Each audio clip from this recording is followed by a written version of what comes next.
Baik, Assalamualaikum warahmatullahi wabarakatuh. Alhamdulillahirrabbilalamin. Wassalatu wassalamu ala rasulillah. Berjumpa kembali di channel Dongditan. Hari ini saya alhamdulillah kedatangan seorang UGM. Betul ya, UGM ya? Masya Allah. Assalamualaikum. Waalaikumsalam UGM ini warahmatullahi wabarakatuh. singkatan apa? UGM ini lagi viral kok, tapi bukan ijazah palsu kan kok. Jadi saya ngambil namanya aja karena lagi viral. Jadi kita buatlah logo kita UGM, Ustadz Gohan Matondang gitu. Ustadz Gohan Matondang. Kebetulan kok di Pekanbaru orang jadi ikutan UGM gitu ya. Oh gitu. Jadi sekarang jadi dipopulerkan UGM. Oke, jadi panggilannya UGM Ustadz Gohan Matondang. Matondang. Aslinya Dari Sumatera Utara kok. Sumatera Utara. Dari apa tuh, kota apa tuh?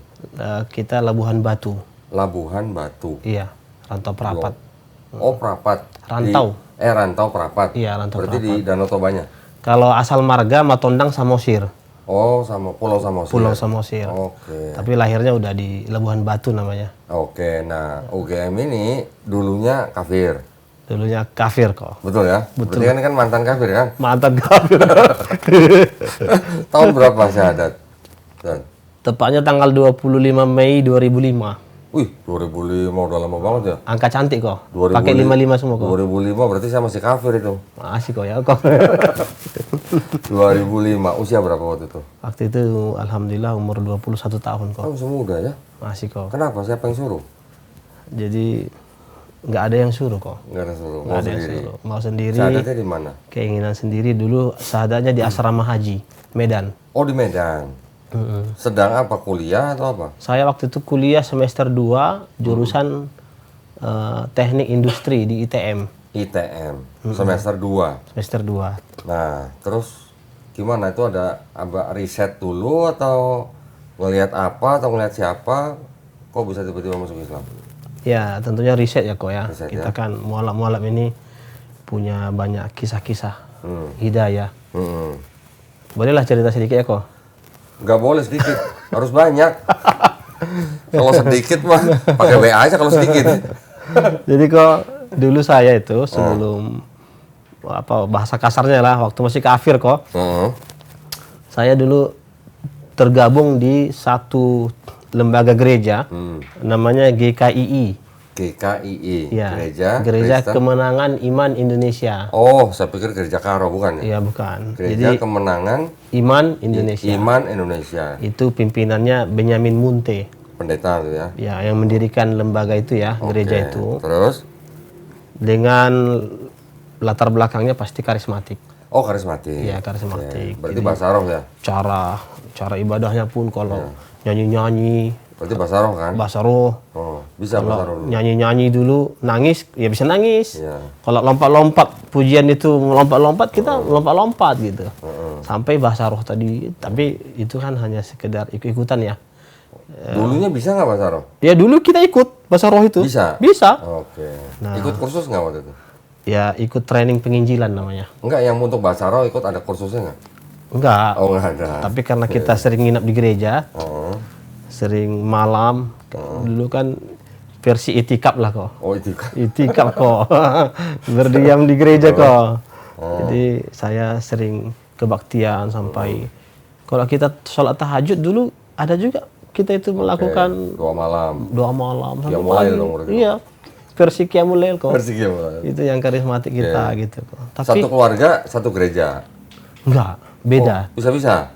Saya sendiri yang pisah. Oh gitu. Iya, Orang tua? kok. Orang tua HKBP. Oh, KBP. KBP. Kenapa bisa? Karena saya tumbuh jadi remaja yang mungkin ingin merasakan hal yang berbeda, nuansa gereja yang berbeda. Bukan karena di HKBP nggak ada bahasa roh? Bukan, Oh, bukan. bukan. Kok saya tertarik ya dengan cara ibadahnya. Kok agak unik ya gitu. Tahu GKI itu waktu itu dari mana? Jadi ada pelayan Tuhan waktu itu datang ke rumah saya. Oh, Jadi ngajak? mengenalkan dirinya sebagai pelayan gereja. Terus ngajak saya ibadah. Coba dulu lah Gohan. Oh gitu. Coba lihat-lihat dulu. Ternyata sekali dua kali saya ikuti, ternyata menarik ini gitu. Oh, tapi Ustadz Gohan waktu itu nggak bilang saya sudah di HKBP gitu. Enggak. Oh. Enggak. Dan pelayan Tuhan itu tahu kalau Ustadz Gohan itu dulu udah Kristen. Udah. Berarti ini mau merebut jemaat gereja lain gitu? Iya, mereka kan ada konsep itu menyelamatkan domba-domba yang sesat ya. Oh, Sesama mereka pun saling berebut juga. Oke. Jadi rebutan domba gitu? Rebutan domba ini kok. Jadi saya pun akhirnya jadi terikut lah. Berapa tahun dulu di GKII itu? Ada sekitar 2,5 tahun. 2 tahun setengah. 2,5 Sampai jadi pekerja nggak? Sampai dalam beberapa hal, saya itu sering berbeda pendapat dengan orang tua. Oh. Karena versi karismatik saya dengan versi orang tua HKBP, itu kan agak keras kok. Contoh di karismatik nggak bisa lagi makan darah. Ya kan? Kayak sunnahnya lah gitu ya. Boleh makan babi? Boleh makan babi. Terus yang lebih Samkan masih boleh saya mengharamkan apa namanya ya, yang pergaulan bebas lah kayak gitulah. Pacaran-pacaran begitu gitu. Jadi saya waktu versi Kristen udah versi soleh kok. Widih, gitu. Iya, versi soleh. Versi soleh. Anaknya orang tua gitu. Oh, jangan-jangan tuh yang karisma. Bahkan minta maaf ini kok. Waktu itu saya di versi mereka itu sudah mengharamkan rokok. Oh, gitu. Karena gereja itu keras juga. Emang kalau di AKBP boleh merokok? Boleh kok. Nggak boleh juga kan? Boleh. Boleh? Boleh. Oh, gitu. Kecuali dalam gereja. Oke. Di dalam gereja ditulis itu. Dilarang merokok? No smoking. Oh, ditulis? Smoking outside gitu ya? Jadi 2,5 tahun di GKII. GKI kok. Oke.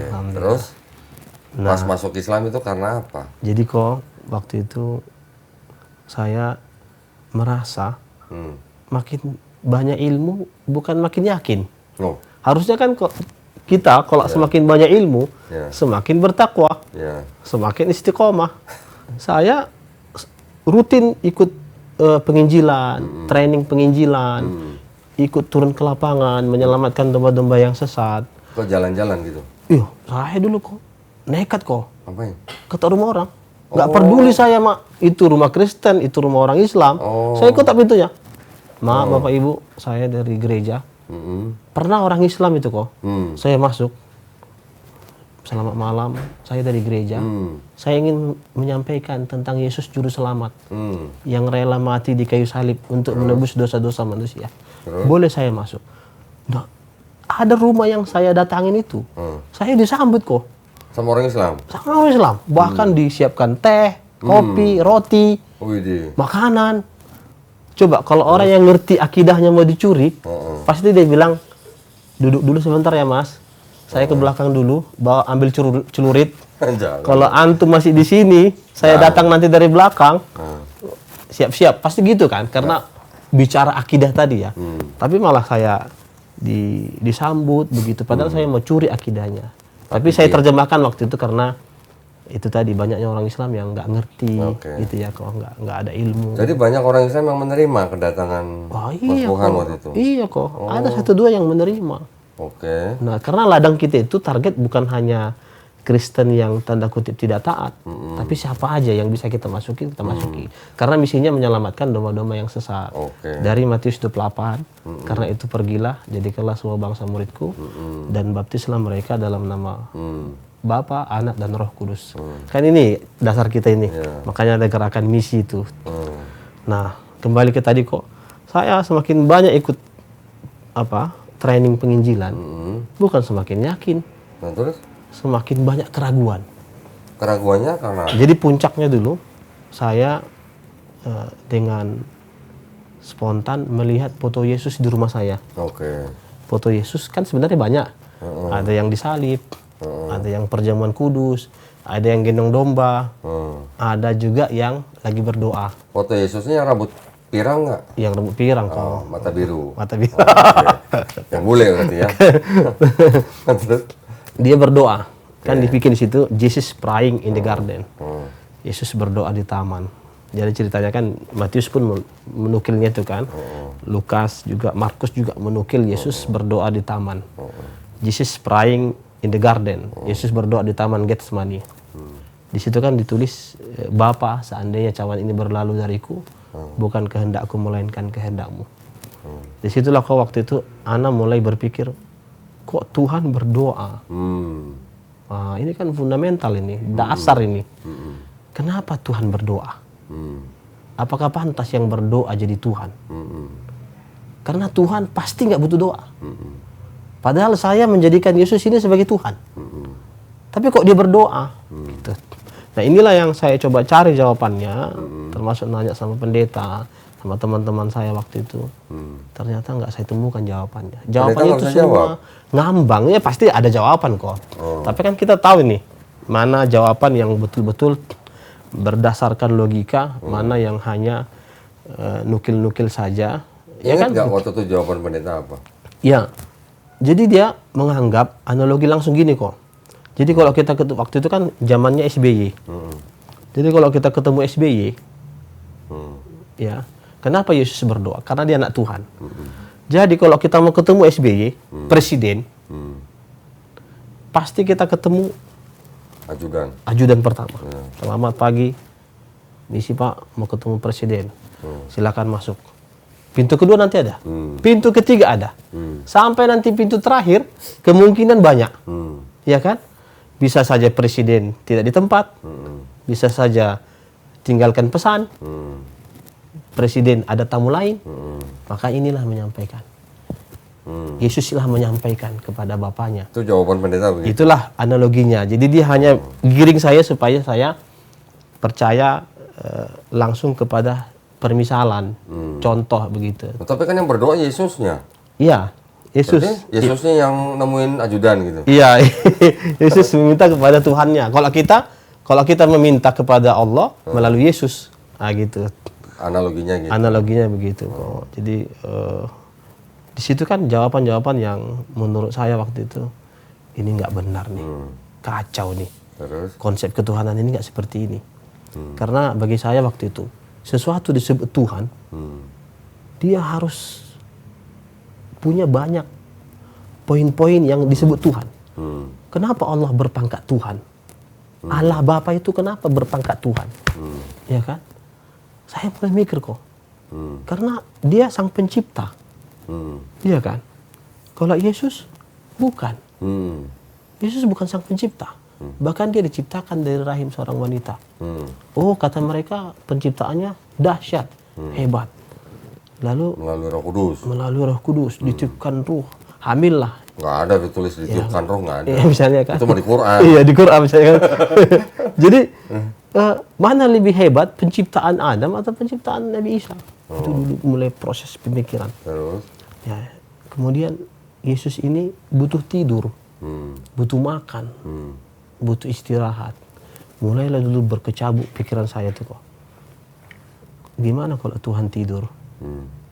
Enak dong kok. Ya kan? Iya dong. Orang yang lagi berzina atau lagi berbuat dosa, intip dulu Tuhannya lagi tidur apa tidak. Nggak tercatat dosanya. Oh gitu Iya ya. kan? Enak dong. Ya. Karena Yesus masih butuh sifat-sifat manusia kan ada dalam diri Yesus. Yesus butuh makan, butuh tidur, butuh minum, butuh istirahat. Kalau butuh makan terus kemana jadinya? Jadi itu kan logika-logika yang sederhana kok. Ya. Makanya, wah, nggak benar nih. Tapi kan gini, kalau kamu mikir begitu, kamu berarti belum memahami teologinya Kristen atau kristologinya Kristen berarti. Ketika Yesus jadi manusia, ya ini memang benar-benar manusia. Yang jadi manusia itu cuma firman-Nya, katanya begitu, katanya. Itu kan kok semua menurut saya berhak memberikan tafsiran. Bahkan Yesus diangkat sebagai Tuhan pun, semua itu tafsiran kan. Akulah jalan dan kebenaran dan hidup. Tidak ada yang sampai kepada Bapa kalau tidak melakukan. Ini semua kan tafsiran kok. Semua orang bebas menafsirkan ini. Ya kan? Adapun ucapan Yesus, akulah Tuhan sembel aku, kan tidak ada. Ya. Makanya menurut saya udah ada yang salah dengan akidah saya ini. Berapa lama itu mikir begitu? Ada setahun. Oh, setahun. Tapi waktu itu kan kok saya kan masih SMA. SMA ini. Karena saya ada semester 2. Kenapa saya ada semester 2? Kenapa nggak waktu SMA itu? Karena saya masih di bawah naungan orang tua. Masih sekolah lah di Rantau Perapat gitu. Jadi pas momen saya sudah kuliah di Kota Medan, saya udah tinggal sendiri, ngekos, mulailah saya mengambil sikap. Nggak boleh lah ditunda-tunda gitu. Tapi kuliah kan masih dibayarin orang tua? Masih dibayari waktu itu. Terus? Akhirnya saya datangi dosen saya itu, Pak, saya ingin masuk Islam, saya bilang. Oh. Tapi sebelum saya masuk Islam, Pak, tolong kasih tahu apa itu Islam. Oke. Lalu dosen saya ini luar biasa ini kok. Katanya, Islam itu agama yang sempurna. Semua sudah diatur dalam Islam. Bahkan masuk WC aja sudah diatur dalam Islam. Saya langsung kembali memori saya kok. Ada tulang saya, bahasa Batak ini tulang, paman, Ya. mati di WC 2 orang. Oke. Ya. Terus? Kenapa? Terpeleset. Oh. Kebentur kepalanya, mati di WC, nggak keren kok. Nggak keren lah. Nggak keren kok. Karena WC itu seburuk-buruk tempat. Ya. Makanya Islam itu ada doa masuk WC. Saya mulai mikir nih, hebat kali. Saya mikir tulang saya, kontraktor, punya rumah mewah di Jalan Pelajar, itu, di Medan itu. WC-nya keramik, kepleset, mati. Yang satu lagi sempat dibawa ke rumah sakit, mati di rumah sakit. Disitulah saya, Masya Allah, iya ya, masuk WC aja sudah diatur dalam Islam.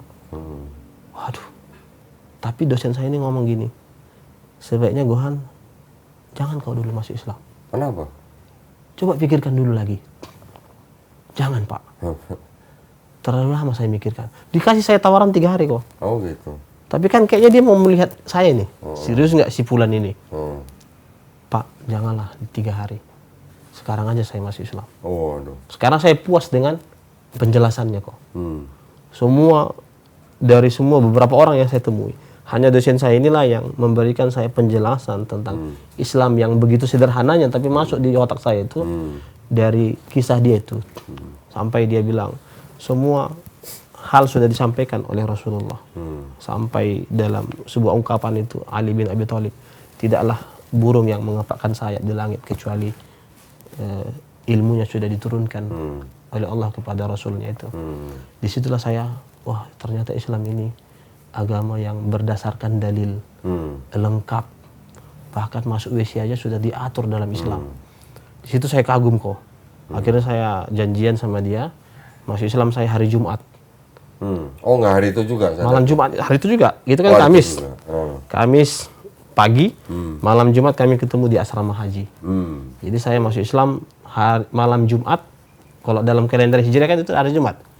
Tanggal 25 bulan 5 tahun 2005. Masya Allah kok, itu luar biasa yang saya rasakan. Yang mensadatkan akhirnya dosen itu? Dosen itu. Alhamdulillah. Alhamdulillah.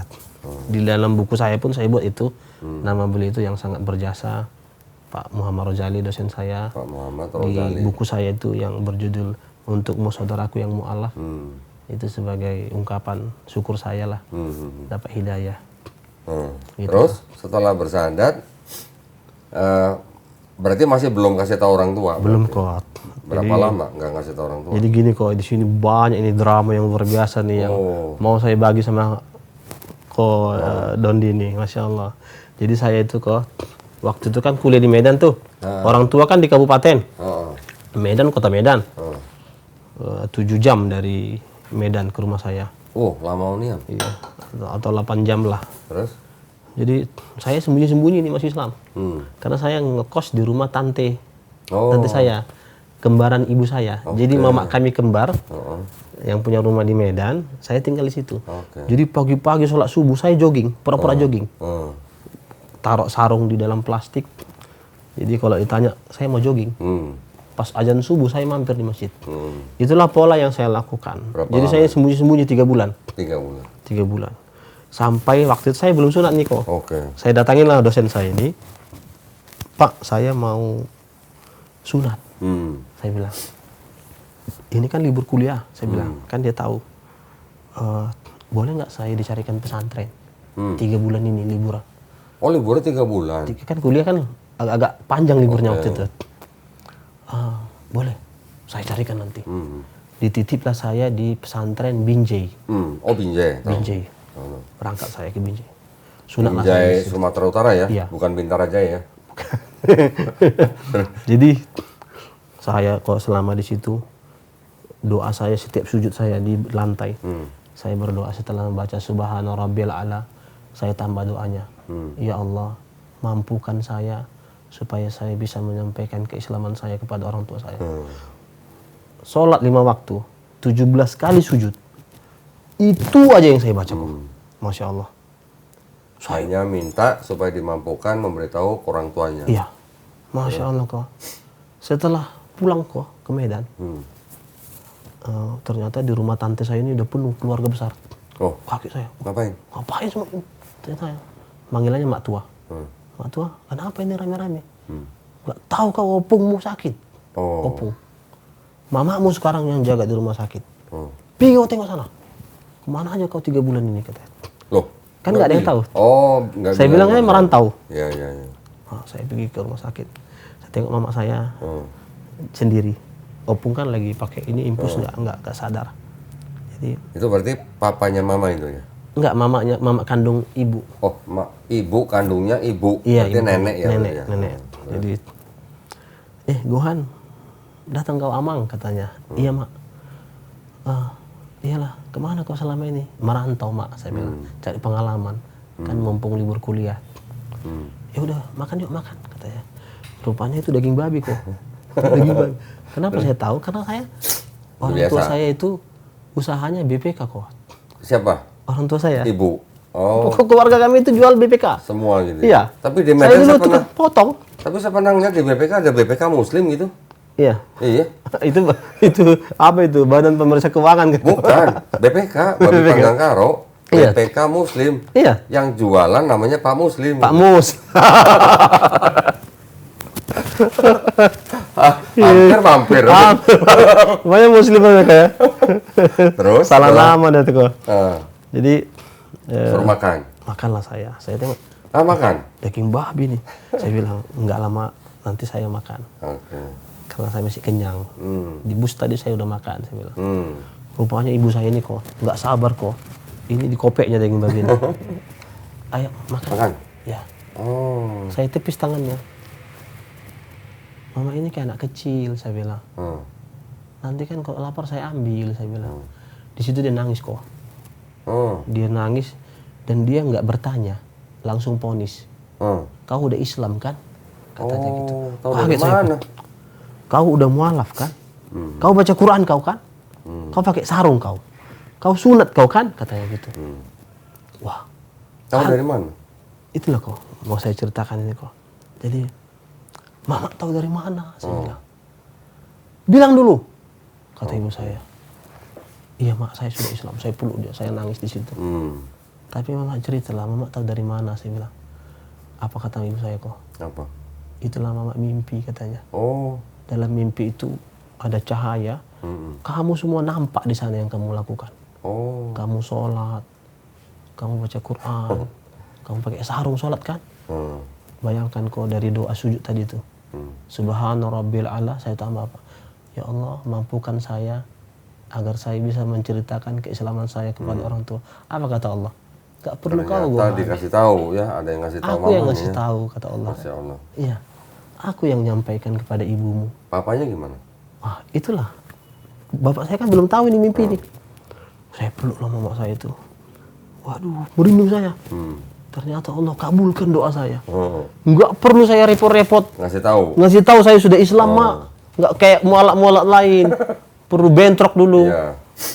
Allah Akhirnya Mama tahu. langsung menyampaikan tahu. Terus? Apa kata saya? Mak, itulah bapakmu belum tahu mimpi ini katanya. Tapi ini nggak lama lagi, pasti tahu ini. Jadi itu kan kejadiannya, saya masuk Islam bulan 5. Mama saya itu mimpi bulan-bulan 10. Oh. Artinya 2 bulan lagi tahun baru, Natalan. Ya kan? Di situ saya sudah siap-siap lah. Saya bilang sama ibu saya, Mak, Mama nggak usah ngasih tahu sama Bapak. Saya yang ngasih tahu nanti. Saya bilang. Jadi pas Natalan saya lewatkan. Oke. Nggak pulang. Nggak ikut? Nggak ikut. Sengaja saya pulang ke kampung itu ditelepon. Itu pun nggak ada telepon. Tanggal 31 Malam tahun baru. saya pulang ke Rantau Prapat itu sampai ke kampung itu. Sengaja saya pilih sudah sampai 10 malam. Karena 2 jam lagi tahun baruan. Ya. Rupanya saya dibangunkan kok. Oh. Dibangunkan sama keluarga. Bangun Gohan. Ayo kumpul. Biasanya kan kita sungkeman itu kan, malam tahun baruan itu kan. Jadi biasanya kan keliling lingkaran besar. Dari mulai Berapa saudara, cucu-cucu. Gohan? Kami Berapa 5. saudara? 5. Iya, tapi kan opung kami kan banyak nih. Iya, iya. Anaknya 8. Semua anaknya 8 ini punya cucu. Oke. Oh, besar kali kok. Saudara keberapa? Jadi 3. Saya anak Ketiga. ketiga dari 5 bersaudara. hmm. Tuh. Terus? Jadi ya duduklah saya. Pas giliran saya bilang gini kok. Selamat tahun baru untuk kita semua. Untuk opung, untuk bapak, mama, untuk tulang, untuk semua kita di sini selamat tahun baru. Semoga tahun 2006 ini kita lebih baik lagi. 2006. Ya kan saya kan 2005 tuh. Ya, ya. Tapi di sini saya mau menyampaikan kabar baik. Kabar penting saya bilang. Wih, di. Saya sudah siap nih kok. Apapun resikonya saya terima malam itu. Saya sampaikan supaya kalian nggak dengar dari orang lain. Langsung saya yang menyampaikan. Ada ibu tuh? Ada. Mama udah tunduk itu. Saya sudah masuk Islam. Saya masuk Islam tanggal sekian, bulan sekian, tahun sekian. Sudah sunat? Udah. Terus? Jadi, tapi saya masuk Islam. Tetaplah saya menjadi anak kalian, cucu kalian. Karena saya masih Islam tidak diajari untuk jauh dari keluarga. Itu yang mau saya sampaikan. Selamat tahun baru untuk kita semua. Wih, Saya tutup ucapan saya itu. terus? Langsung orang itu garang kan. Ada Karena orang itu nggak percaya kok. Mimpi ini sebenarnya sudah diceritakan sama ibu saya beberapa orang. Oke. Tapi kan banyak mereka nggak percaya. Iya, iya. Kenapa? Karena Gohan ini penginjil, pelayan gereja. Sudah ketok pintu orang. Udah ketak-ketak betul orang, nggak mungkin gitu. Tapi dengan penyampaian malam tahun baru itu, mereka langsung. Apa kata setiap orang tua ngomong ini? Opung. Untuk buguhan nanti aku bilang. Tulang saya lagi. Dalam posisi adat Batak kok. Di tulang itu punya kedudukan yang tinggi tuh kok. Ya kan? Tulang ini. Ini powernya luar biasa nih kok. Juru bicara dalam keluarga itu tulang. Oke. Apalagi dalam pesta. Kalau dalam pesta tulang nggak ada di situ, bubar pesta itu. Oh gitu. Inilah kedudukan tulang Itu dalam adat itu ya? dalam adat Batak. Jadi waktu itu memang habis tahun baruan ini, saya dipanggil lagi kok. Kalau tadi lingkaran gini, ini lingkaran juga, tapi saya di tengah. Oh, Di sidang ini. Di sidang? Sidang ini kok. Tulang saya yang bicara itu. Sekarang, ini tulang saya kebetulan udah mendiang. Anaknya udah masih Islam saya buat. Wih, Masya Allah. Oh, Yang paling garang sama saya ini. Masya Allah. Sekarang Gohan bilang, kenapa kau masih Islam? Siapa yang paksa kau masih Islam? Keras dia di situ malam itu. Saya bilang, saya nggak ada paksaan masih Islam. Memang melalui dosen saya, tapi saya yang datang sama dia. Intinya tidak ada yang paksa saya masuk Islam. Apa yang kau lihat di Islam itu, katanya. Islam itu, kawin cerai. Kayak gitu nabinya, nggak jauh buah dari pohonnya. Terus? Itu yang kau tengok dari Islam itu. Itu kan bukan momen saya waktu itu mendebat. Karena saya udah nasihati sama dosen saya itu. Jangan lawan. Pulang berani, kau pulang. Sampaikan. Apapun resikonya terima. Tapi jangan debat. Saya tunduk aja waktu itu. Apa? Islam. Bom meledak. Waktu itu Nurdin M Top. Lagi top-topnya kok. Iya, iya. Meledak sana, meledak di Bali, meledak di sini. Ya. Wah, yang meledak-meledak itu mirip-mirip ke saya tengoknya. Udah mulai jenggotan, udah mulai macam-macam gitu kan. Terus? Wah, itu yang kau tengok dari Islam itu. Katanya jihad, mati, masuk surga. Apa yang kau tengok dari Islam? Wah. Waduh, saya ditekan malam itu kok. Jadi waktu itu karena nggak ada lagi pilihan, saya hanya dikasih 2 pilihan kok. Besok pagi kau ke gereja. Karena kebetulan takdir Allah tanggal 1 Januari pas ketepatan hari Minggu. Oh, pas tahun baru. 31 hari Sabtu. Tanggal 1 Januari. Minggu. Hari Minggu kebetulan. Oke. Besok kau harus ke gereja. Kalau kau nggak ke gereja, pilihan kedua. Keluar kau dari rumah ini. Mama saya nangis waktu itu. Pulanglah kau Itu Gohan. ngomong tulang? Tulang. Oh, terus? Pulanglah kau Amang, katanya. Pindahkan pun kuliahmu. Mama malu. Kalau aku belanja ke pasar, anak si Fulan masuk Islam, anak si Fulan masuk Islam. Gak ku tengok orang-orang. Kalau bisa aku copot kepala kini, belanja aku ke pasar.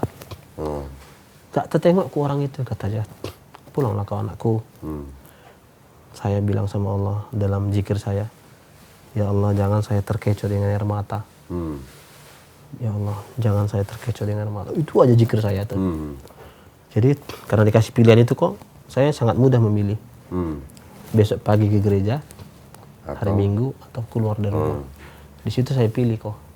Berarti itu udah keputusan saya. Saya mulai malam itu udah mulai mandiri.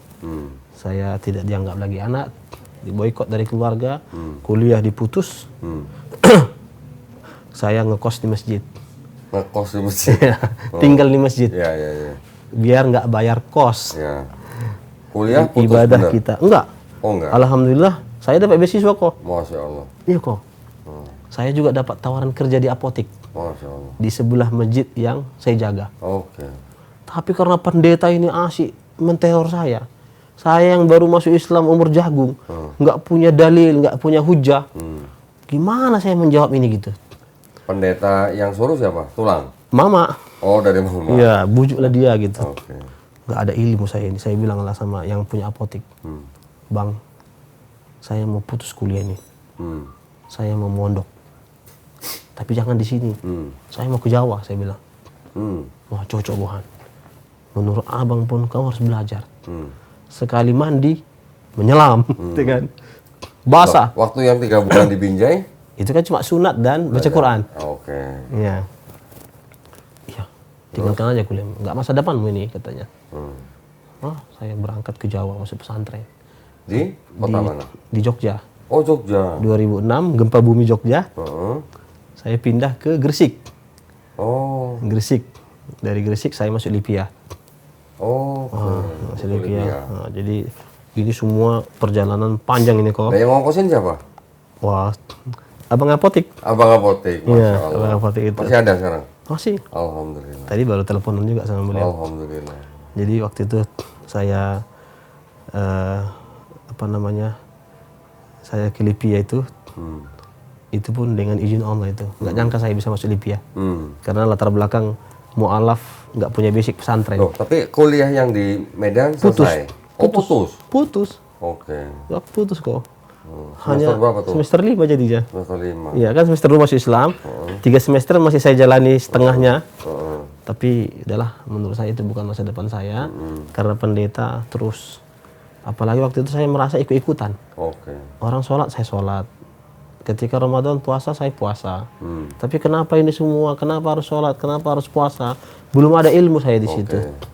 Makanya saya harus membekali diri dengan ilmu. Jadi saya berangkatlah Jadi dari Sumatera Utara ke Jogja, gempa ke bumi. Gresik, baru ke Lipia. Lipia di Jakarta? Lipia Jakarta. Oke. Tahun 2006 itu juga berarti? 2007 itu dah. Oh, 2007. 2007. Karena saya setahun juga di Gresik. Oke. Di Gresik itu di pesantren? Pesantren. Di Jogja juga pesantren? Pesantren di Jogja, tapi sebentar kok, cuma 2 pekan karena gempa. Oke. Ya, pesantrennya roboh. Oh. Saya pun dipindahkan dulu sementara gitu. Oke, terus? Tapi qadar Allah saya pun akhirnya ke Lipia jadinya. Di Lipia itulah saya mulai dapat jalan-jalan mendekat kepada orang tua. Oke. Jadi waktu itu kan kok orang mulai cerita tanah suci. Kalau dulu kan waktu Kristen, saya diceritain tanah suci itu kan Yerusalem? enggak. Oh, maksudnya Mekah? Dilarang melihat ke atas. Dilarang. Kalau orang di depan Ka'bah itu diharamkan melihat ke atas. Kata ada salib. Iya, katanya ada salib. Jadi ada jemaah yang nekat masang kaca di bawah kakinya. Tengoknya dari bawah ternyata ada salib, akhirnya dia murtad. Kan ini mitos yang menyebar kan. Tapi ketika udah di Lipia, orang cerita Mekah, Madinah. Masya Allah. Saya pasang niat. Ya Allah, saya pengen ke sana. Kalau uang nggak ada. Ternyata jalan itu datang kok. Lewat teman saya orang bule Australia. Kan saya kelas kami 2 mualaf. Satu dari si bule itu saya satu gitu. Dia haji 2008. Saya tanya, Habibi, aina qadaital ijazah? Saya bilang itu. Di mana kamu liburan kemarin? Dia bilang, kuntu fil hajj. Kemarin saya haji. Oh, haji? Saya juga mau. Saya bilang gitu. Akhirnya saya lapor ke mudir. Karena dia bilang, la tukhbir ahad, katanya gitu. Jangan bilang siapa-siapa. Ini dari rektor katanya. Rektor. Oh, langsung direkam sama otak saya. Langsung saya ke lantai 7, kantor mudir. Syekh, si Fulan itu, si bule itu pergi haji. Aku juga mau, saya bilang. Jadi kata orang Arab ini, Muhammad, giliranmu tahun depan. Saya dipanggil Muhammad. Masya Allah. Jadi 2008 itu saya sama si bule itu, 2009 saya diberangkatkan. Masya Allah. Waktu itu kok saya naik, ini kan warung buncit itu kan, Libya itu. Saya naik taksi ke bandara. Supir taksi nanya ke saya, mau kemana mas? Mau haji. Dia lihat dari haji. Dia bukan nggak percaya kok, Ya. tapi mana yang ngantar gitu kok. Ya. Wah, di situ saya meleleh kok. Di situ saya, waduh ini sakral kali nih, nggak ada teman saya gitu. Saya telepon lah mama saya kok. Pas lagi berangkat ke bandara. Di bandara ini, Oh, di bandara. Mak, saya mau haji, saya bilang. Wih. Kok bisa mang katanya. Bisa mak. Dia pikir yang haji-haji yang tua-tua. Kan anaknya masih lajang. Iya, iya. Bisa mak. Justru saya bisa.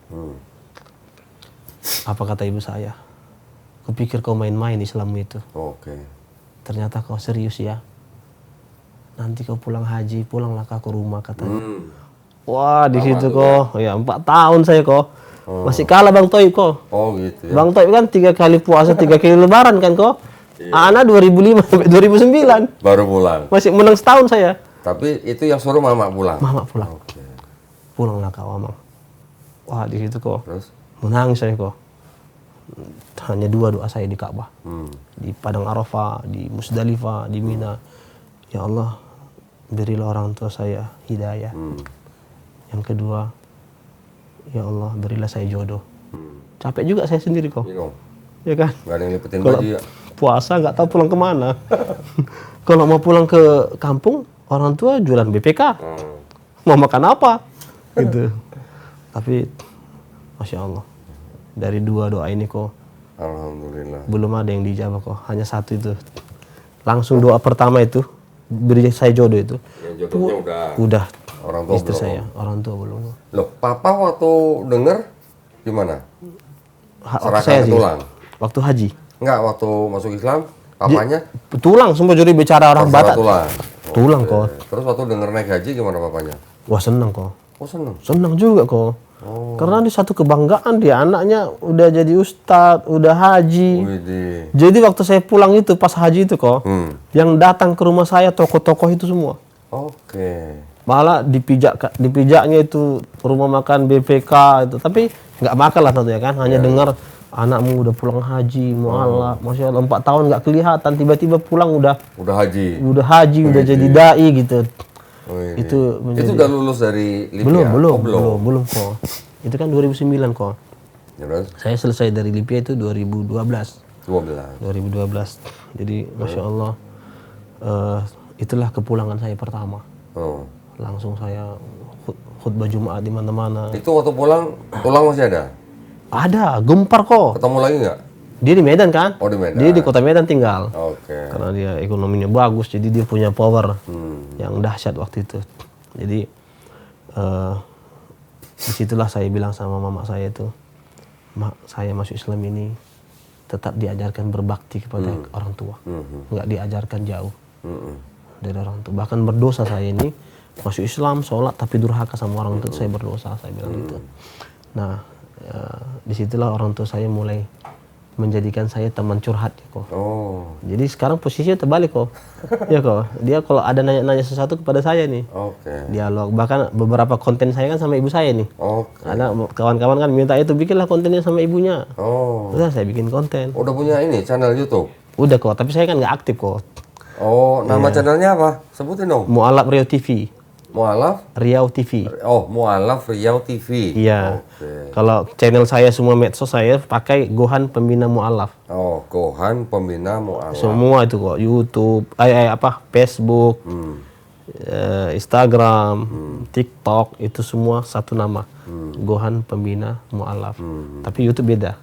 Oke. Ini pun karena saran Ustaz Nababan. Oke. Oh, kenal Ustaz Nababannya di mana? Wah, jadi waktu saya di Libya, Heeh. saya dikenalkan oleh teman saya di kelas. Di sini ada tokoh mualaf, Ustaz Nababan. Saya kan pernah dengar juga nama dia. Oke.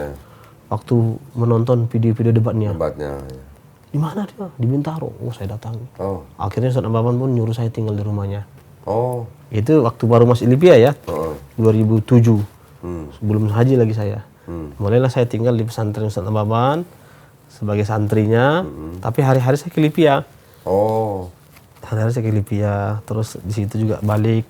Kan di situ Masya Allah ya, perhatian Ustaz Ababan itu menurut saya itu lebih daripada orang tua. Orang tua ya. Masya Kenapa kok? Karena kami mualaf-mualaf itu waktu itu, bayangkan kok, kuliah dikasih sepeda motor satu orang satu. Sama Ustaz Ababan? Sama Ustaz Ababan. Masya Allah. Ini nggak kami dapatkan dari bapak kandung sendiri kan? Iya, iya, iya. Itu luar biasa Ustaz Ababan itu. Mualaf, berapa orang mualaf kami waktu itu, angkatan pertama itu. Semua dikasih motor tuh. Wih, Masya Allah. Begitulah sayangnya sama kita, terus? teman-teman mualaf.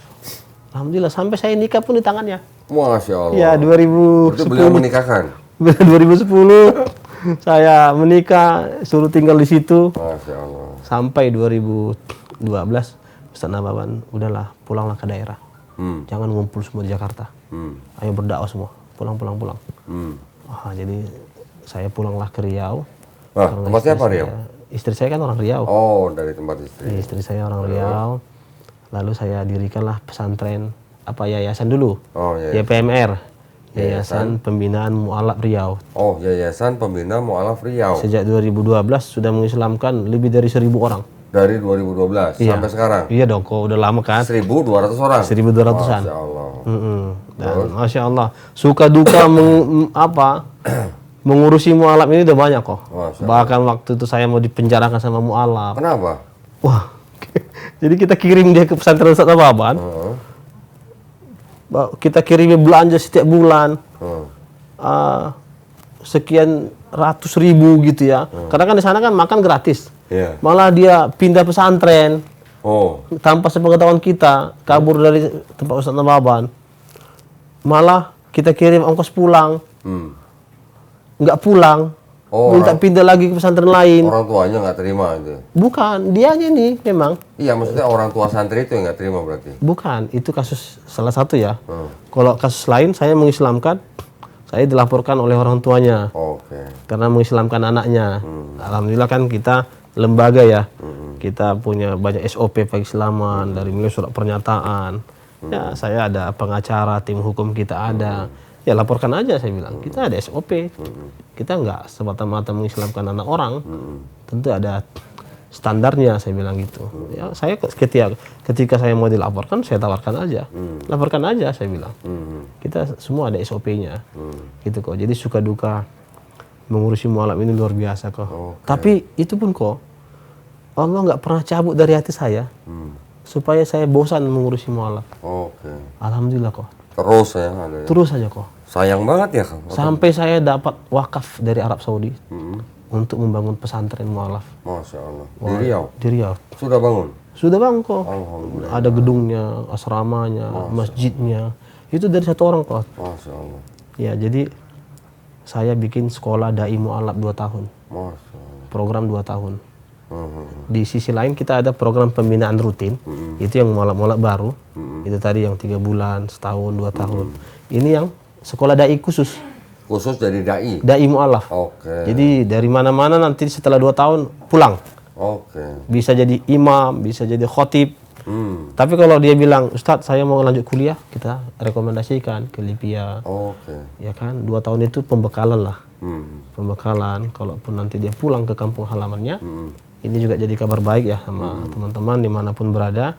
Kita punya sekolah dai mualaf. Sekolah dai mualaf ya. Iya, iya. Ini khusus program 2 tahun. Iya, iya. Karena saya ini kok disekolahkan orang kok, ya kan kok.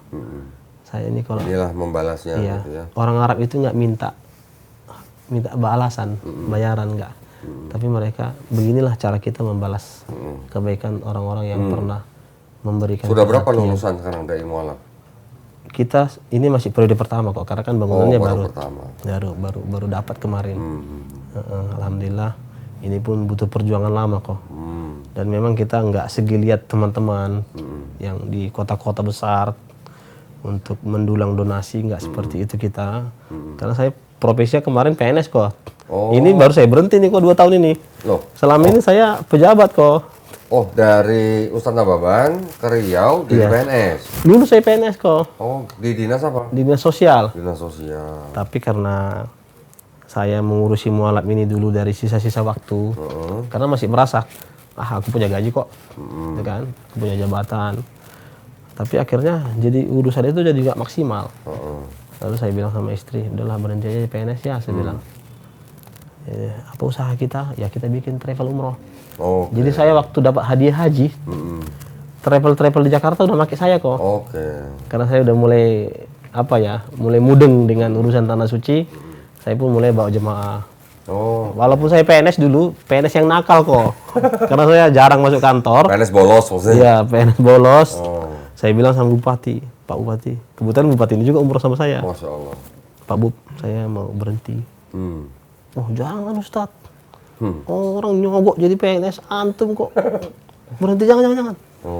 Ya gimana Pak Bupati, saya tiap bulan berangkat umroh, saya bilang. Gak apa-apa, kan saya tahu.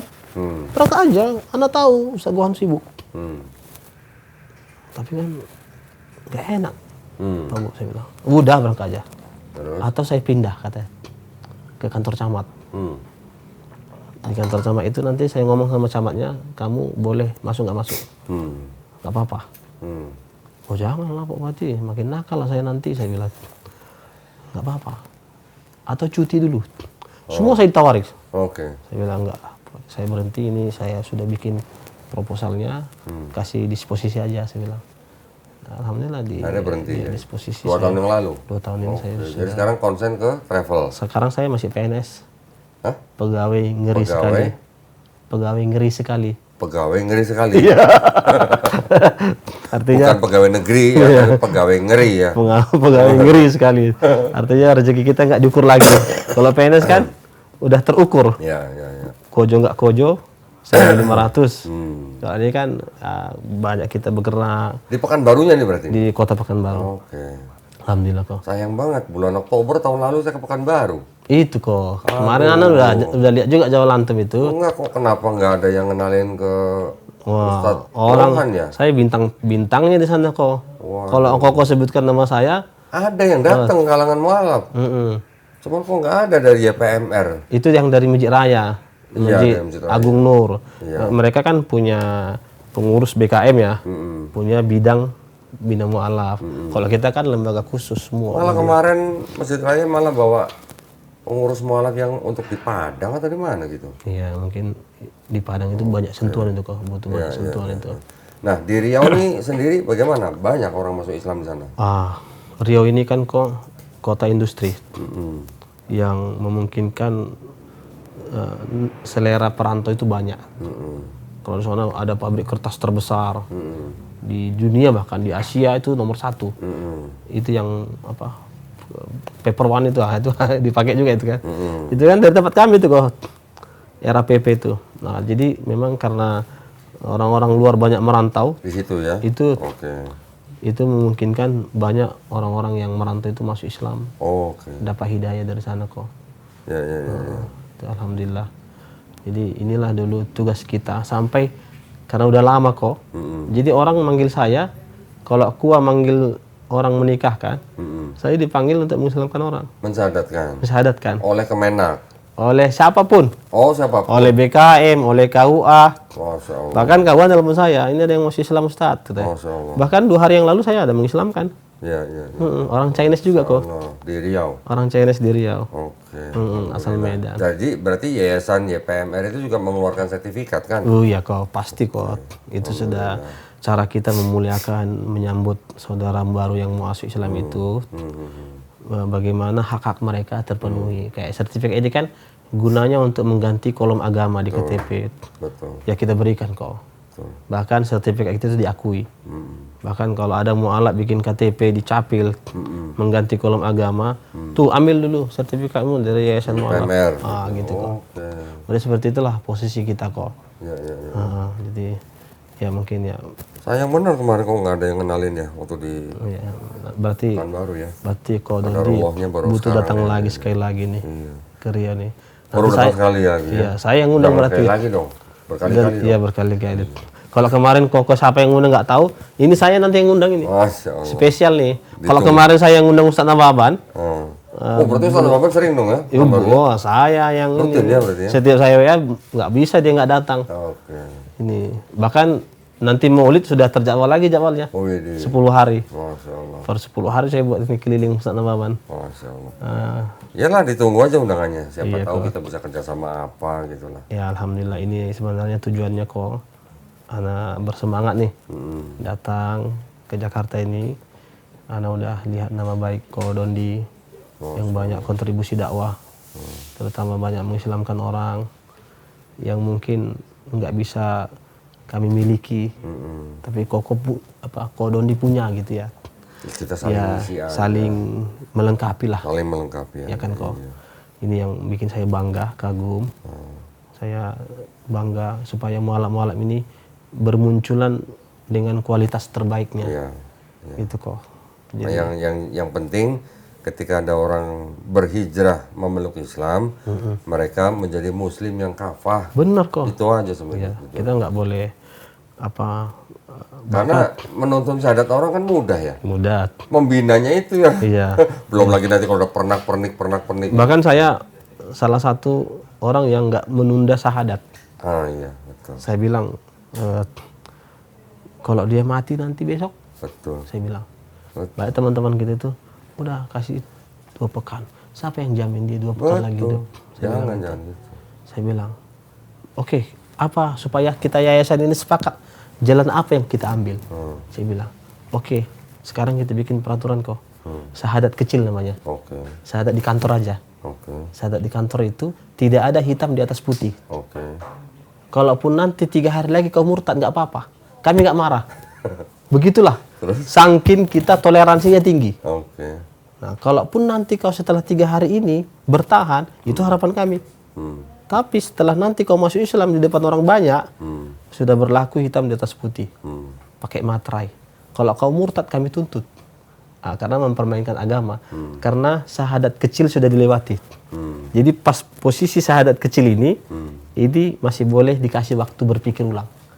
Betul nggak ini ya pikiran kini. Jadi kami sekarang untuk menampung aspirasi teman-teman pengurus, ada yang ngasih ide. Saya bilang nggak boleh, jangan kita suruh pulang, kita syahadatkan. Walaupun belum ada perjanjian hitam di atas putih.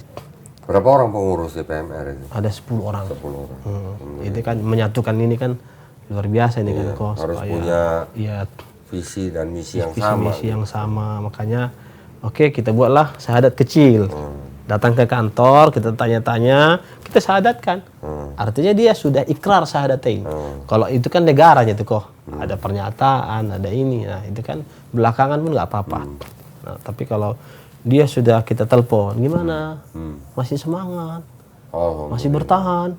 Masih Pak? Gimana? Kamu siap nggak masuk Islam di masjid besar? Disaksikan nanti sama jadi jemaah. setelah syahadat kecil, terus kemudian berapa hari kemudian? 3 hari kemudian Iya, dibawa ke masjid, masjid. syahadat ulang. Saksikan. Di situ udah berlaku surat pernyataan. Sudah ada surat langsung terbit sertifikatnya. Gitu. Jadi, nah di dalam hal itu dia udah nggak bisa lagi mundur. Oh begitu. Itulah mirip-mirip. Terus pembinaannya? Mirip-mirip Piagam Madinah lah kok. Terus pembinaannya? Nah kita ada pembinaan rutin namanya. 3 bulan pertama kita buat pembinaan. Nah meskipun di poin-poin tertentu kita yang lebih perhatian itu kepada mualaf laki-laki. Oke. Kalau mualaf perempuan biasanya kita lebih lunak. Oh. Nah, karena mualaf laki-laki ini banyak yang modus-modus kan kok. Walaupun itu modus tapi kita nggak boleh jengkali lah. Nah gini, ini mumpung nih ya. Iya. Saya kira-kira hampir 3 tahun yang lalu, saya minta kepada MUI Pusat untuk memfasilitasi dibentuknya Asosiasi Lembaga Mualaf Indonesia. Setelah saya usul ke LDK waktu itu, akhirnya dalam waktu 2 tahun terbentuklah Asosiasi Lembaga Mualaf Indonesia. Apa nama itu? Yang AFI itu, bukan? ALMI di sini. ALMI, Asosiasi Lembaga Kalau Mualaf AFI itu siapa yang bentuk itu kok? Siapa? AFI itu? AFI itu apa? Apa? AFI juga kan? API kali. Iya API. Bukan AFI. API. API. Iya. Asosiasi Apologet Apologet Islam Oh Indonesia. gitu ya. Oh itu bukan Beda. bukan. Ini Asosiasi Lembaga Mualaf Indonesia. Mm-mm. Sudah terbentuk, sekarang ketuanya itu Ustadz Fadlan Karamatan. Karamatan. Tahu kan? Iya. Itu saudara saya itu. Mm-mm. Sama saudara kita. Bukan, saudara ini. Saudara Marga. Oh iya. Saya kan Donditan. Mm-mm. Dia kan Ustadz Fadlan Karamatan. Iya ya. Ya kan? Nah, sekarang alhamdulillah beliau jadi ketua. Sebaiknya saya merekomendasikan YPMR bergabung dengan asosiasi ini. Boleh kok. Ya, maksudnya di dalam asosiasi tujuan awalnya dibentuk adalah untuk satu supaya lembaga-lembaga mualaf yang ada di Indonesia ini punya wadah. Kita bisa setor data. Ya. Jadi setiap bulan ada data yang bisa diupload. Artinya nanti ketahuan setiap tahun berapa orang masuk Islam di Indonesia. Saya dulu usul begitu karena saya tanya ke orang MUI, Ustadz, di Indonesia berapa orang yang masuk Islam? Nggak ada yang bisa jawab. Iya. Datanya ada nggak? Ada, tapi tersebar datanya. Masya Allah. Tersebar di lembaga-lembaga mualaf kan. Contoh tadi bilang di mana? YPMR, YPMR. 1.200 orang masuk Islam. Iya. Data itu yang pegang kan YPMR, Iya, tapi betul. kan tidak ada yang menyatukan. Nah, saya ingin data itu terintegrasi supaya kita punya data untuk nasional. Iya betul. Pertama itu. Yang kedua, untuk meminimalisasi resiko orang yang masuk Islam karena modus-modus itu tadi. Iya. Ya, karena data itu ada semua masuk dalam asosiasi. Iya. Setiap lembaga mualaf ini sebelum mensyahadatkan orang cek database dulu. Betul. Siapa tahu namanya udah terdaftar, syahadat di mana gitu. Ini penting kok karena banyak juga seperti itu. Ternyata dia syahadat di masjid A Ya, dapat 500.000. ya, Besok dia pindah ke masjid B ya. dapat 300 gitu. Tuh, Jadi dia jadi keliling-keliling minta disyahadatkan gitu kok. tuh. Yang Jadi, begitu kan bisa dicegah dengan Satu kalau pintu. kalau kita punya database. Database, kita ada grup, ada satu pintunya. Jadi kita bisa komunikasi di situ kok. Ini Betul. bagus ini kok ide yang Kedua, baik yang ini. ketiga, Almi ini bisa menjadi saluran atau channel untuk menyalurkan zakat bagi para mualaf. Masya Allah. Nah, setiap daerah kan ada Basnas. Basnas kan saya pernah didatengin pejabat Basnas ke tempat sini, datang bawa laporan keuangan. Kodondi, ini kami dari Basnas. Kami punya anggaran zakat untuk mualaf sekian. Ya, disebutin. Saya dikasih lihat angkanya. Wih, lumayan nih saya bilang. Tapi yang tersalurkan baru tidak sampai 0,5%. Kan sayang gitu maksudnya. Basnas di level apa nih? Nasional atau Provinsi lah, yang provinsi. Maksud saya, kalau Basnas dan Almi ini bisa kerjasama kan, untuk penyaluran zakat mualaf bisa lewat Almi ini. Almi yang bisa menyalurkan ke anggota-anggotanya gitu maksudnya. betul. Iya, Insya Allah. Itu buat Luar saya biasa nih kok program ini. solusi. Betul. Ya, jadi nanti saya kasih nomornya sekretarisnya Almi. Boleh. Tolong daftar. Boleh. Jadi anggota Almi gitu. Siap. Ya. Ini bisa kolaborasi dengan semua. Iya. Inilah teman-teman yang seperjuangan ya kok. Betul, karena lembaga mualaf itu juga harus ada yang mengayomi gitu. Supaya datanya terintegrasi dan punya channel yang satu pintu gitu loh. Betul. Jangan nyimpen data sendiri. Iya. Mungkin di Indonesia banyak yang masuk Islam setahun. Betul. Cuma kita nggak pernah tahu berapa. Betul. Saya malu ketika saya nanya ke pengurus mualaf di Malaysia. Dia bisa ngomong di seluruh Malaysia 1 tahun orang masuk Islam tuh sekian ribu gitu misalnya. 10.000 misalnya. Di Indonesia giliran saya cari data susah bener ya. Betul. Karena begitu banyak lembaga mualaf di Indonesia. Betul. Yang saya tahu lebih dari 300 Iya, lembaga mualaf di Indonesia. Iya. Nah, balik lagi nih. Sekarang Bapak Ibu gimana? Ya. Sudah Waktu keislaman saya pulang haji setahun, bapak saya meninggal kok. Oh, Papa. Iya, bapak kandung saya meninggal. Terus? Di sinilah juga saya, ya Masya Allah ya kok, agak terasa lah. Saya tiap bulan ke Tanah Suci, kalau ada anak-anak jamaah itu, atau jamaah sendiri yang membadalkan bapaknya, Ya. saya nggak bisa kok. Iya, betul. Di situ saya mendidih lah hati saya kok. Kalau saya tengok salibnya gitu ya. Nah, kalau saya berdiri jadi imam, habis imam saya doa zikir bersama, contoh baca doa Allahumma gfirli wali walidayya, nggak bisa. Saya hanya mewakili jemaah banyak di belakang saya. Allahumma gfir lana dzunubana wali walidina. Ya. Salah satu kesedihan mu'alaf memang itu. Ya. Dulu yang menjadi kesedihan saya paling besar juga itu. Tidak bisa mendoakan mama saya yang meninggal dalam keadaan kafir. Tapi begitu pun kok, sekarang ibu saya nih, misi utama saya nih. Jadi sebelum ajal menjemputnya, saya pun berusaha. Bagaimana dia dapat hidayah. Ya meskipun ini hanya usaha ya kok. Adapun hasil kan tetap ini takdir Allah gitu. Tapi saya nggak berhenti berusaha kok. Alhamdulillah. Kemarin sebelum saya ke Jakarta, ibu saya datang dari kampung. Ke Pekanbaru? Ke Pekanbaru. Oke. Nah, ini tapi nggak bawa BPK kan? Enggak. Kirain masih bawa BPK. Ini luar biasa nih kok. Jadi kesempatan saya nanti berdakwah. Doakanlah kok. Doa siapa ini yang dijabah dari lini mana kita nggak tahu nih. Doa dari teman-teman di Riau, dari Medan, dari Antum. Mana tahu ya. Ibu saya tapi itu. Mama masih rajin ke gereja nggak? Masih kok. Rajin baca Bible nggak? Rajin? Rajin. Nah, sebenarnya kalau dia lebih rajin kan sebenarnya dia akan mudah. Lebih bagus. Dapat hidayah itu kan. Betul. Tapi ya banyak kan saya udah pernah tanya dan sering saya tanya. Ya sama seperti jawaban Abu Thalib. Oh. Ya, apakah aku berbeda keyakinan dengan ayahku gitu ya? Ya. Nah, sekarang tinggal dari Ustadz Kohan ini masih ada poin nggak mau disampaikan? Iya kok, jadi belakangan ini Anda lihat perang dakwah di medsos itu memang sangat tinggi sekali. Ya. Kadang-kadang saya mikir ada orang Aceh baru pulang umroh malah murtad gitu kan.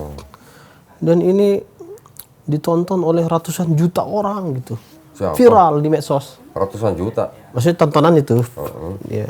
Enggak lah, nggak sampai ratusan juta lah. Tapi viral kan kok? Iya viral oke, tapi nggak sampai ratusan juta lah. Siapa? Tapi berjuta-juta juga saya bilang itu. Siapa itu yang Siapa orang Aceh yang lagi viral sekarang pulang umroh malah murtad itu? Ada itu nanti kok saya kirim nanti.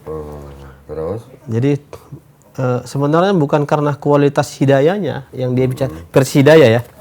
Tapi mungkin karena kualitas videonya bagus, soundnya jelas, akhirnya menarik untuk ditonton. Gitu. Sementara video-video kita mualaf-mualaf yang masuk Islam ini kurang diminati, gitu.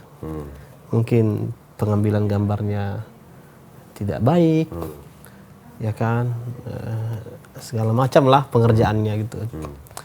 Mungkin Koko Dondi udah punya tim lengkap ya, mungkin luar biasa ini video-video malah lengkap, tim saya cuma 2 orang. Jadi kami lebih lengkap ngaji cerdas ya 3 orang nih. Iya. Jadi memang sekarang kita butuh lah memang menyaingi dakwah media sosial itu. Iya.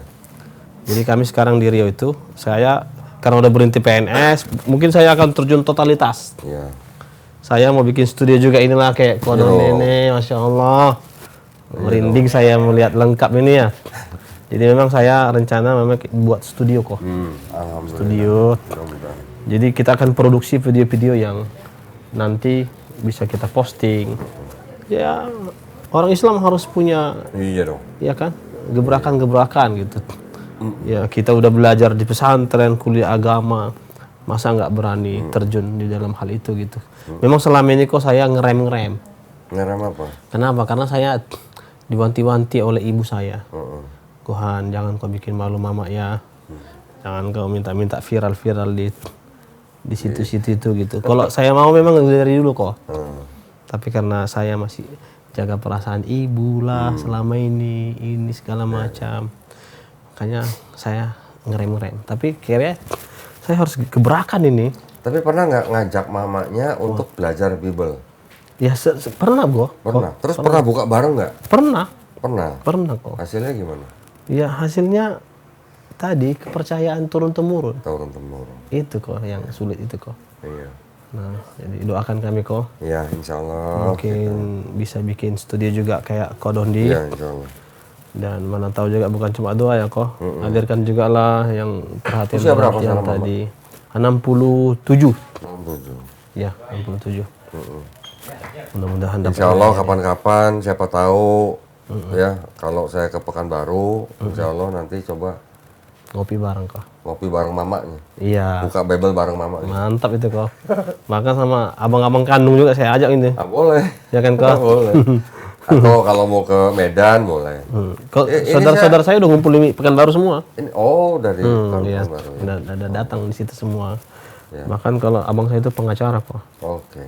Jadi kalau dia bilang Jadi dari keluarganya Ustadz Gohan ini tidak ada yang masuk Islam selain Ustadz Gohan? selain anaknya tulang tadi, Oke, ya itu dari, ya dari tapi kan bukan dari keluarga inti. Iya, bukan dari keluarga itu. Kalau saudara-saudara kandung tidak Belum masuk ada. Islam. Belum ada kok. Iya, iya. Miris kayak kok, karena udah mengislamkan 1.200 orang, tapi keluarga sendiri belum ada. Memang ayat itu luar biasa kok. Oke. Innaka la tahdi man ahbabta. Memang hidayah itu milik Allah kok. Iya, saya juga begitu sama. itu. Keluarga besar saya juga. Bahkan anak saya sendiri juga Iya. masih Ya ada begitulah dua, kok. masih ada dua. Ya nggak apa-apa. Iya, Karena kan kita tahu hidayah milik Allah. Iya, Sudah. betul betul. Jadi kalau kita bisa menuntun syahadat orang lain tapi anak kita sendiri masih ada yang belum, itu bukan apa ya, bukan ranah kita, itu kan ranah Allah ya. Iya. Jadi itu yang saya rasakan juga kok. Berarti sama perasaan kita nih kok. Iya. Nah, tolong dong pesan-pesannya buat penonton channel Dondita nih, baik yang Muslim maupun yang belum Muslim. Masya Allah.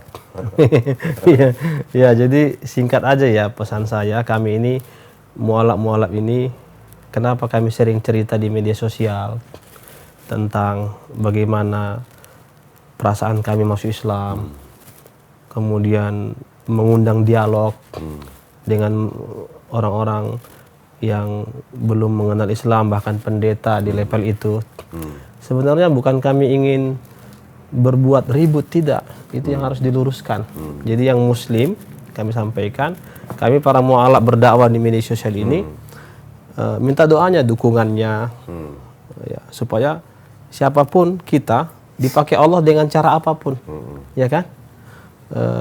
Sampaikan balighu anni walau ayah, sampaikan tentang aku walaupun hanya satu ayat.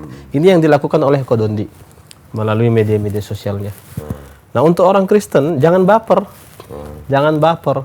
Ketika kami bilang kafir, itu bahasa Al-Quran. Paling lembut itu. Paling lembut. Paling lembut. Nah, sementara mereka lebih kasar dari kita, domba-domba gitu kan. Jadi Tahu nggak di dalam Bible-nya Kristen ada kata kafir juga? Iya. Tahu nggak? Di mana kok? Ada. Ada ya kok? Di mana Belum kok? pernah baca ya? Iya, belum kok. Jadi kalau teman-teman yang Kristen jangan alergi dengan kata kafir karena di kitab mereka pun ada kata kafir. Iya. Matius 5 ayat 22. Biar saya baca dulu ya kok.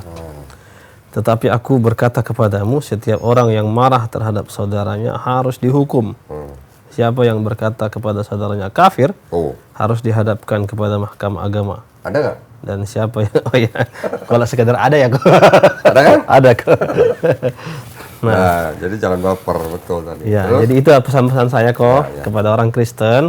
Ketika kami bercerita di media sosial bagaimana nikmatnya Islam, kemudian kami mengajak dialog, itu bukan untuk merendahkan, bukan untuk mencari lawan, tarik tandingan, tidak. Tapi kami ingin mengekspresikan perasaan kami masuk Islam itu dengan nikmat hidayah yang luar biasa. Ya. Itu mungkin kok ya. Ya. Baik, alhamdulillah ya. Jadi kita sudah dengar cerita yang haru biru nih tadi dari Ustadz Gohan Matondang. Masya Allah. Masya Allah ya. Jadi kita doakan. Dari UGM ya kok ya? mudah-mudahan- UGM. Dari UGM ya, tapi UGM-nya bukan di Jogja ya. Kita doakan mudah-mudahan Ustadz Gohan Matondang istiqomah dengan biasanya juga ya menjadi jalan hidayah buat masyarakat sekitar Pekanbaru ya atau Riau ya. Betul. Nah, terus juga kalau tadi Ustadz Gohan menyinggung tentang dakwah kita di medsos, Iya. saya ingin memberikan disclaimer juga ya bahwa apa yang kami lakukan di yayasan kami ini itu sebenarnya adalah untuk membentengi iman dan akidah umat Islam dari orang-orang seperti Gohan zaman dulu yang ketok-ketok pintu itu. Iya, betul-betul.